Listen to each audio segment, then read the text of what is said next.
নিজের পুণ্যের কথা বললে সে পুণ্য ক্ষয় হয়, কীর্তির কথা বললে সে কীর্তির বুনিয়াদে ফাটল ধরে। নিজের বেদনার কথা বললে নিজের অপমান হয়, নিজের সুখের কথা বললে অহংকার পাপ স্পর্শ করে। পড়ছিলাম বিংশ শতাব্দীর বিশিষ্ট কথা সাহিত্যিক তারাশঙ্কর বন্দ্যোপাধ্যায়ের একটি বিখ্যাত উক্তি। আজ তার প্রয়াণ দিবসে শ্রদ্ধা জানিয়ে শুরু করছি আজকের সকাল। শুভ সকাল, আমন্ত্রণ কেউ স্টিল নিবেদিত সকাল 24-এ। আজ শনিবার 30 ভাদ্র 1431 এবং 14 সেপ্টেম্বর 2024 খ্রিস্টাব্দ। আপনাদের সাথে আছি আমি ইপসিতা জামান। আজ সকাল থেকেই বৃষ্টি হচ্ছে দেশের বিভিন্ন জেলায়। স্থল নিম্নচাপের প্রভাবে রাজধানীর সহ দেশের বিভিন্ন স্থানে ভারী বৃষ্টি হয়েছে। ফেনী ও নোয়াখালীতে বৃষ্টির সাথে ছিল ঝড়ো হাওয়া। ভারী বৃষ্টিতে কক্সবাজারে সৃষ্টি হয়েছে জলাবদ্ধতা। এতে দুর্ভোগে পড়েছেন পর্যটক সহ স্থানীয়রা। শঙ্কা রয়েছে ভূমিধসের।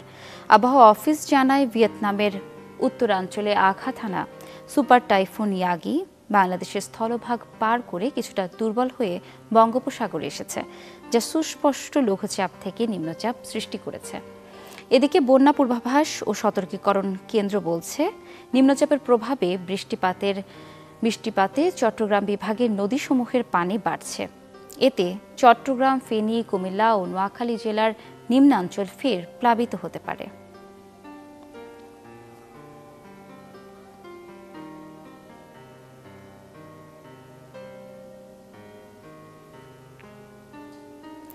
দর্শক, যেমনটি বলছিলাম, দেশের বিভিন্ন স্থানে কিন্তু নিম্নচাপের প্রভাবে বৃষ্টি হচ্ছে, দেখা দিয়েছে বন্যার শঙ্কাও। সে বিষয়ে জানতে এবার চলে যাচ্ছি নোয়াখালীতে। আছেন আমাদের সহকর্মী সুমন ভৌমিক। সুমন, শুভ সকাল। যেমনটি দেখছিলাম, নিম্নচাপের প্রভাবে কিন্তু দেশের বিভিন্ন স্থানে বৃষ্টি দেখা দিয়েছে। কিছুদিন আগে নোয়াখালী একটা বন্যা কাটিয়ে উঠেছে, সেই পানি এখনো নামেনি। ফের আবার মুষলধারায় বৃষ্টি। কি দেখছেন সেখানের অবস্থা? জনজীবনে কতটা প্রভাব পড়ছে?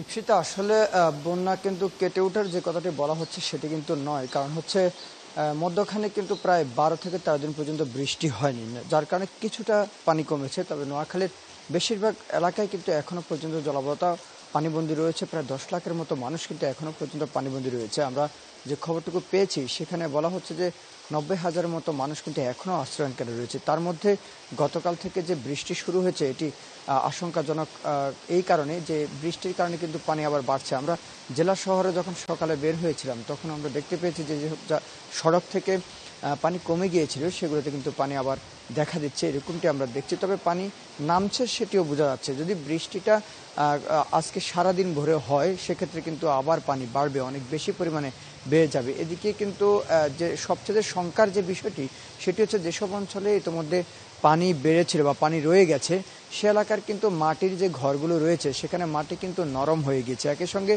যেসব কাঁচা ঘর রয়েছে সেখানে যে খুঁটিগুলো রয়েছে সেগুলো অনেকটা সরতে শুরু করেছে। যদি বৃষ্টি আবার বৃদ্ধি পায় সেক্ষেত্রে পানি যেমন বাড়বে, আবার বাতাস যদি হয় তাহলে এই ঘরগুলো ভেঙে পড়ার কিন্তু আশঙ্কা রয়েছে। আমরা জেলা প্রশাসন থেকে শুরু করে বিভিন্ন উপজেলা প্রশাসনের নিজস্ব যে ফেসবুক পেজ রয়েছে সেখানে কিন্তু তারা সতর্কতা জারি করেছে। তবে এই সতর্কতার চাইতেও যদি সেক্ষেত্রে মাইকিং করা হতো বিভিন্ন জায়গায়, যেসব অঞ্চলগুলো এখনও পানির মধ্যে ডুবে আছে সে এলাকাগুলোতে যদি মানুষকে পুনরায় আশ্রয় কেন্দ্রে নিয়ে যাওয়ার জন্য বলা হতো, কিংবা তাদের উদ্যোগে, সরকারি প্রশাসনের উদ্যোগে যদি তাদেরকে সরিয়ে নেওয়া হতো সেক্ষেত্রে হয়তো কিছুটা জানমালের ক্ষতি কম হতো, এরকমটি মনে করা হচ্ছে। এদিকে বঙ্গোপসাগরে যেহেতু লঘুচাপ রয়েছে সেক্ষেত্রে কিন্তু আমরা শুনেছি গতকালকে কয়েকটি জায়গায় বঙ্গোপসাগরের কয়েকটি জায়গায় মাছ ধরা যে ট্রলার রয়েছে সেগুলো ডুবির ঘটনা ঘটেছে। এর মধ্যে 6-7 জন জেলে নিখোঁজ, এরকমটি আসলে অসমর্থিত সূত্রে আমরা জেনেছি। প্রশাসনের পক্ষ থেকে এখনো পর্যন্ত সেরকম কোনো সঠিক তথ্য আমাদেরকে জানানো হয়নি। সব মিলিয়ে বৃষ্টি কিছুটা কমেছে, সকালে সারা রাত ভরে বৃষ্টি ছিল, বাতাস কিন্তু এখনো আছে, যদিও ভারী বাতাস না, তো বাতাস এখনো রয়েছে, বৃষ্টিও রয়েছে। ইপসিতা। সুমন, অসংখ্য ধন্যবাদ আপনাকে। দর্শক, আমরা ছিলাম নোয়াখালীতে, জানছিলাম সেখানকার আবহাওয়ার পরিস্থিতি। চলুন দর্শক, এবার জেনে নিই আবহাওয়া বার্তাটি। গত 24 ঘন্টায় আবহাওয়ার রেকর্ড এবং আজকের দিনের আবহাওয়ার পূর্বাভাস। ঢাকায় আজ সর্বোচ্চ তাপমাত্রা 34.5 ডিগ্রি সেলসিয়াস, সর্বনিম্ন 28.8। রাজশাহীতে সর্বোচ্চ 33 ডিগ্রি সেলসিয়াস, সর্বনিম্ন 27.8। রংপুরে সর্বোচ্চ 36.6, সর্বনিম্ন 28 ডিগ্রি সেলসিয়াস। ময়মনসিংহে 35.8, সর্বনিম্ন 29 ডিগ্রি সেলসিয়াস। সিলেটে সর্বোচ্চ 36 ডিগ্রি সেলসিয়াস, সর্বনিম্ন 28.6 ডিগ্রি সেলসিয়াস। চট্টগ্রামে সর্বোচ্চ 27.7, সর্বনিম্ন 25.6। খুলনায় সর্বোচ্চ 33.5, সর্বনিম্ন 26.5।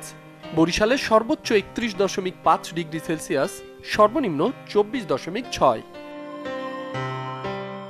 দেশের সর্বনিম্ন তাপমাত্রা বান্দরবানে 23.8 ডিগ্রি সেলসিয়াস।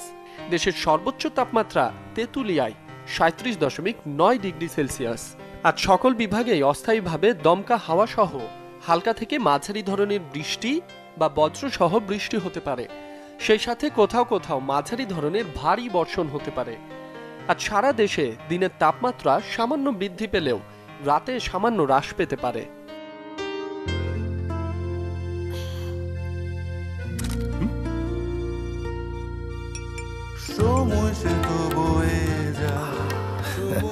এভাবেই সময় পাল্টে যায়, কিন্তু ডিপ্লোমা সেই একই স্বাদে, একই মানে যুগ যুগ ধরে রয়ে যায়। New Zealand dairy, excellence in quality. দর্শক, যেমনটি দেখছিলাম সারা দেশে কিন্তু বৃষ্টি হচ্ছে বেশ কয়েকদিন ধরে, সামনে আরও কয়েকদিন বৃষ্টি হতে পারে। আর এই পরিস্থিতিতে কিন্তু বাসার আশেপাশে বৃষ্টির পানি জমে ডেঙ্গু বাড়ছে এবং ডেঙ্গুর পরিস্থিতি কিন্তু খুব খারাপ হয়েছে। বাংলাদেশের বিভিন্ন জায়গাতে কিন্তু ডেঙ্গু রোগীর সংখ্যা বাড়ছে। ডেঙ্গু পরিস্থিতির খবর জানতে চলুন দর্শক এবার চলে যায় রাজবাড়িতে। সেখান থেকে যুক্ত হয়েছেন আমাদের সহকর্মী সুমন বিশ্বাস। সুমন, সারা দেশে কিন্তু ডেঙ্গু পরিস্থিতির খুব খারাপ অবস্থা, হাসপাতালগুলোতে কিন্তু খোঁজ নিলেই তেমনটি জানা যাচ্ছে। রাজবাড়িতে কি অবস্থা দেখছেন আমাদের জানাবেন।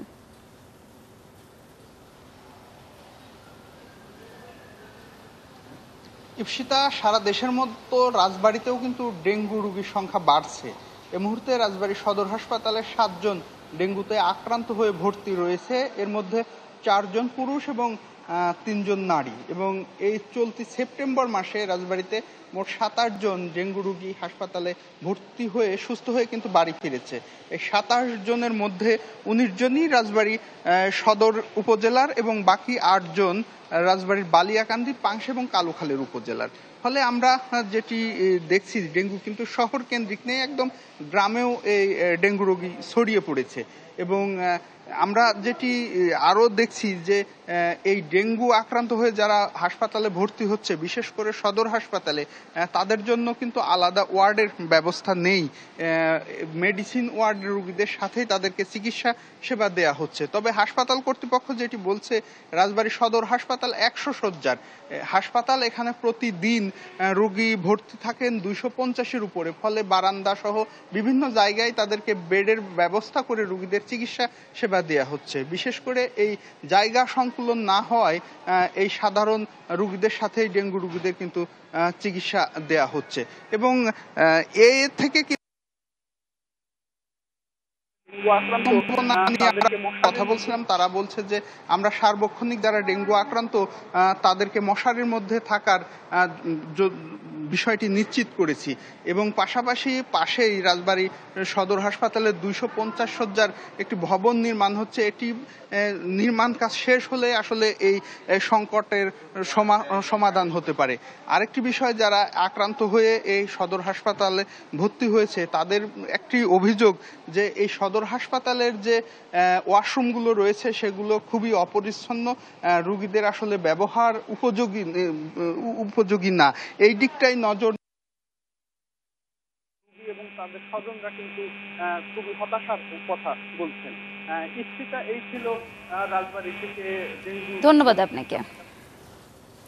দর্শক, রাজবাড়ী থেকে জানছিলাম ডেঙ্গু পরিস্থিতির খবর। এই অবস্থায় আমাদেরকে কিন্তু সতর্ক থাকতে হবে। বাসার আশেপাশে কোথাও পানি জমে থাকলে পানি ফেলতে হবে, সেই সাথে মশারি টাঙিয়ে ঘুমানোও কিন্তু খুবই দরকার। এই পর্যায়ে নিচ্ছি কেউ স্টিল নিবেদিত সকাল 24-এ একটা বিরতি।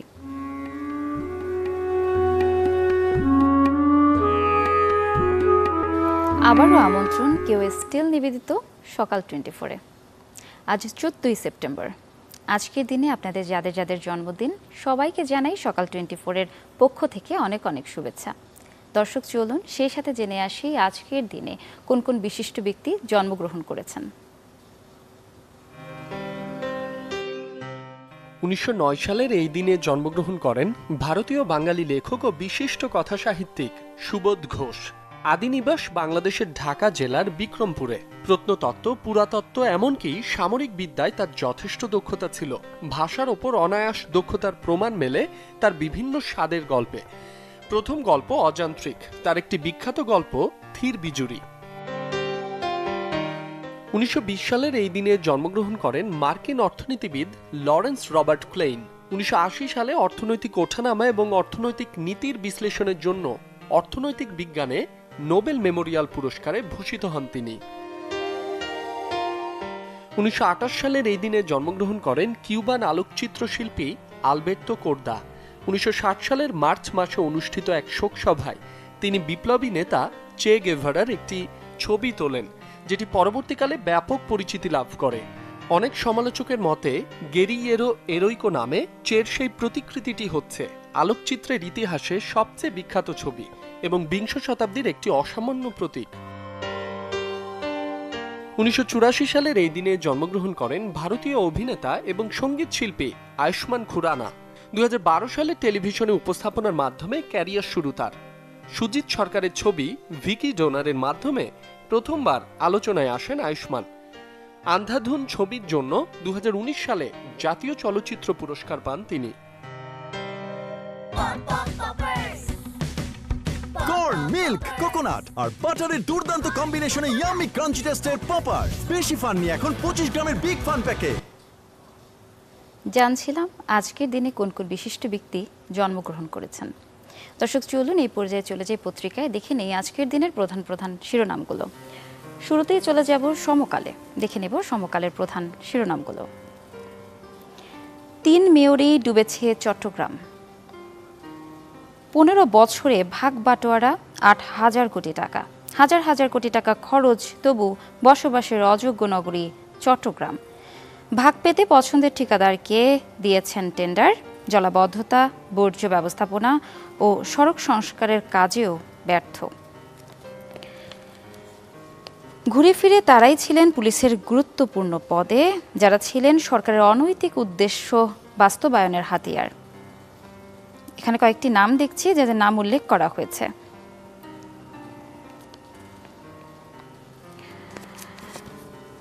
এত বৃষ্টি দেখেনি কক্সবাজার, পাহাড় ধস, প্রাণহানি 6 জনের। একদিনে বৃষ্টিপাত 501 মিলিমিটার। বৈরী আবহাওয়ায় ট্রলার ডুবিতে মৃত্যু 2 জনের। হোটেলে আটকা পড়েছে 20,000 পর্যটক। আওয়ামী লীগের হামলায় স্বেচ্ছাসেবক দলের নেতা নিহত। গোপালগঞ্জে আহত অর্ধ শতাধিক। আগে স্থানীয় সরকার নির্বাচন হওয়া উচিত। সাক্ষাৎকারে নাসির উদ্দিন পাটোয়ারি ও সামান্তা শারমিন। পোশাক কারখানা চালু থাকলে দেশ বাঁচবে। আজ খুলবে বন্ধ কারখানা, বিশৃঙ্খলা করলে কঠোর হবে যৌথ বাহিনী। ক্ষতি পোষাতে ছুটির দিনে চালু ছিল বেশ কিছু গার্মেন্টস।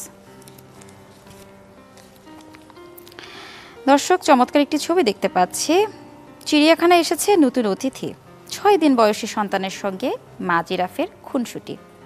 মিরপুরে জাতীয় চিড়িয়াখানায়। চলে যাচ্ছি পরবর্তী পত্রিকায়। চলে যাব প্রথম আলোতে, দেখে নেব প্রথম আলোর প্রধান প্রধান শিরোনামগুলো। যেমনটি পড়ছিলাম সমকালে, তেমনটি বদলি পদোন্নতি নিয়েই ব্যস্ত পুলিশ কর্মকর্তারা। ভারী বর্ষণে ডুবল কক্সবাজার। এখানে একটি ছবি দেখতে পাচ্ছি। ভারী বর্ষণে ডুবে গেছে পর্যটন শহর কক্সবাজার।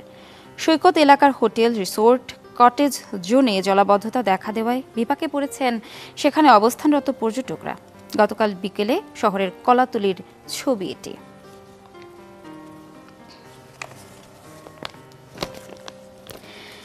দল আর মার্কার সময় শেষ, এখন সময় যোগ্যতা দেখার, এমনটি বলেছেন পঞ্চগড়ে মতবিনিময় সভায় বক্তব্য দিয়ে এমনটি জানিয়েছেন বৈষম্য বিরোধী ছাত্র আন্দোলনের অন্যতম সমন্বয়ক সাজ্জিস আলম।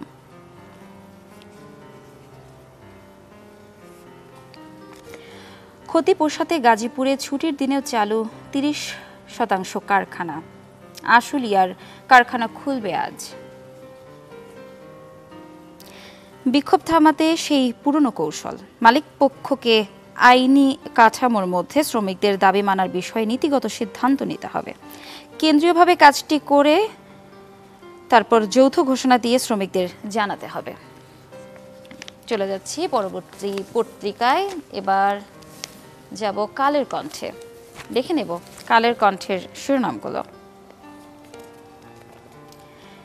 কালের কণ্ঠে যেটি দিয়েছে, সার সরবরাহ নিয়ে শঙ্কা, ১,০০০ কোটি টাকা বকেয়া, ৪ দেশ চুক্তি বাতিল করেছে। আমদানি বন্ধ ৩ মাস, বকেয়া শোধ করে আমদানির উদ্যোগ নেওয়া হয়েছে। দল পুনর্গঠনের পরিকল্পনা করছে বিএনপি। কালো টাকায় মতিউর পরিবারের দেশে বিদেশে বিলাসী জীবন। প্রথম স্ত্রী পুত্র অর্ণব সহ মতিউর গা ঢাকা দিয়ে দেশেই আছেন, দ্বিতীয় স্ত্রী ও মেয়ে বিদেশে পলাতক।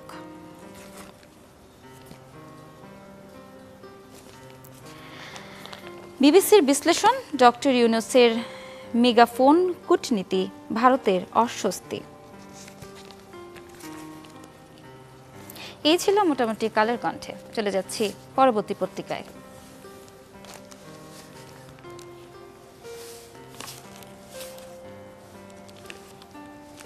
দর্শক, এবার চলে যাব দৈনিক ইত্তেফাকে। বিশ্বের প্রথম ব্যক্তি রোনাল্ডো, ফলোয়ার ১০০ কোটি। বাংলাদেশের অর্থনীতি ও সংস্কারের সহায়তায় জোর দেবে যুক্তরাষ্ট্র। মার্কিন প্রতিনিধি দল ঢাকায় আসছে আজ। যেমনটি দেখছিলাম, ভারী বর্ষণে ডুবল কক্সবাজার, পাহাড় ধসে ৬ জনের মৃত্যু। গোপালগঞ্জে আওয়ামী লীগের হামলায় স্বেচ্ছাসেবক দলের কেন্দ্রীয় নেতা নিহত, সাংবাদিক সহ আহত ৫০ জন। বন্যার্তদের সহায়তায় আরও $১০ লাখ দিচ্ছে জাপান। হত্যা মামলায় তথ্য প্রমাণ ছাড়া গ্রেফতার নয়, পুলিশ সদর দপ্তরের নির্দেশ।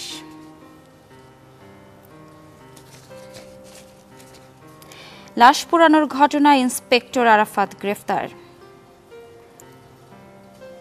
এই ছিল মোটামুটি দৈনিক ইত্তেফাকের প্রধান শিরোনামগুলো। এবার দেখে নেব দৈনিক বণিক বার্তা। প্রাথমিক জ্বালানি সরবরাহ ঠিক রাখাই এখন সবচেয়ে বড় চ্যালেঞ্জ। দেশে প্রতি বছর জ্বালানি আমদানি হয় $13 বিলিয়ন সমপরিমাণ।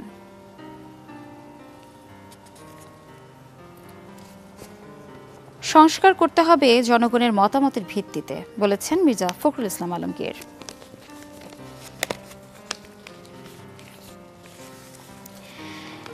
অধ্যাপক ইউনূসের মেগাফোন কূটনীতি ভারতের বিরক্তির কারণ হয়ে উঠেছে। দর্শক, মোটামুটি এই ছিল আজকের দিনের প্রধান শিরোনামগুলো। চলন দর্শক, এই মুহূর্তে জেনে নেই ইতিহাসের আজকের এই দিনে কোন কোন বিশিষ্ট ব্যক্তি কি বিশিষ্ট কাজ করেছেন। 1804 সালে আবহাওয়া গবেষণার কাজে প্রথম বেলুন ব্যবহার করা হয়। 1812 সালে রাশিয়ার রাজধানী মস্কোয় পৃথিবীর ইতিহাসের অন্যতম একটি ভয়াবহ অগ্নিসংযোগের ঘটনা ঘটে। 1917 সালে রাশিয়াকে রিপাবলিক ঘোষণা করা হয়। 1959 সালে প্রথম মহাশূন্যযান সোভিয়েতের লুনিক 2 চাঁদে অবতরণ করে। 1984 সালে কলকাতায় পাতাল ট্রেন চালু হয়। 1989 সালে FWD ক্লার্ক দক্ষিণ আফ্রিকার রাষ্ট্রপতি নির্বাচিত হন।